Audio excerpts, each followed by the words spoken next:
I address the situation in the Middle East, it's often to discuss instability, terror, or other threats to the United States and its partners, like Israel.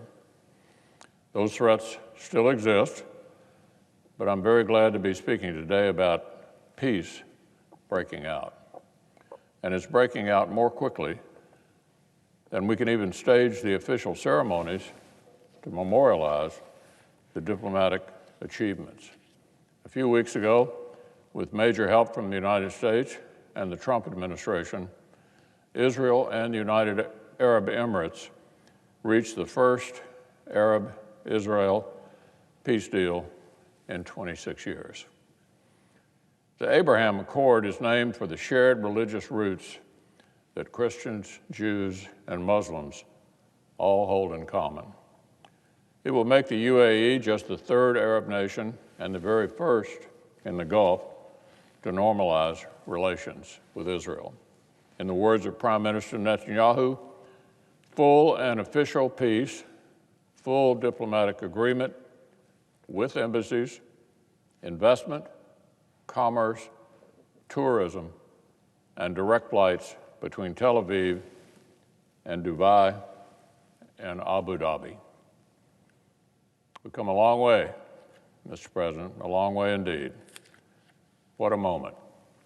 Far-sighted leaders in both countries made sacrifices to make this deal possible. Prime Minister Netanyahu and Sheikh Mohammed bin Zayed understand that both Arabs and Israelis will benefit from the peace and prosperity that tearing down barriers can bring. America will also benefit from these two regional friends working more closely together and reducing tensions across a challenging region.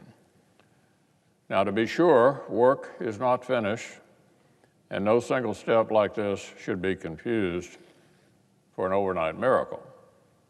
In this case, we in Congress have an obligation to review any U.S. arms sales package linked to the deal. As we help our Arab partners defend against growing threats, we must continue ensuring that Israel's qualitative military edge remains unchallenged. But the winds of change are blowing, Mr. President, and they're bringing good news for peace all across the region. Of course, a few extreme voices, perhaps correctly sensing that their moment is slipping away, are not at all happy.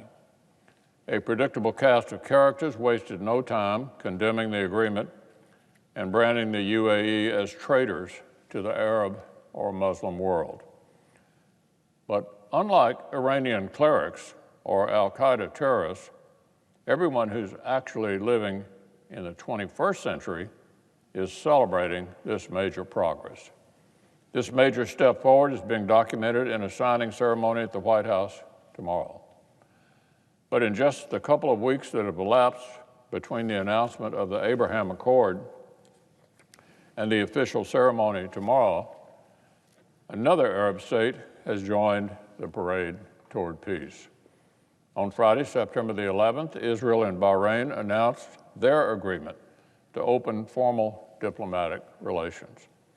After Egypt, Jordan, and the UAE, this makes the fourth historic step toward normalization by Israel's Arab neighbors. Along with President Trump, Prime Minister Netanyahu and King Hamad of Bahrain called the agreement, quote, a historic breakthrough to further peace in the Middle East. And indeed, reports suggest that still more Arab states may not be far behind. This is a new course with the potential to fundamentally change the Middle East. Dennis Ross, a former senior diplomatic advisor to President Obama and a longtime practitioner of the peace process, wrote just yesterday that these agreements are bona fide breakthroughs that are changing the political landscape of the Middle East and the Israel-Palestine stalemate for the better. That's Dennis Ross from the Obama administration. That's how former Obama administration officials are praising the Trump administration's successes. I'm grateful for this administration's work to encourage peace. I'm proud of this historic opportunity that American leadership and diplomacy has made possible.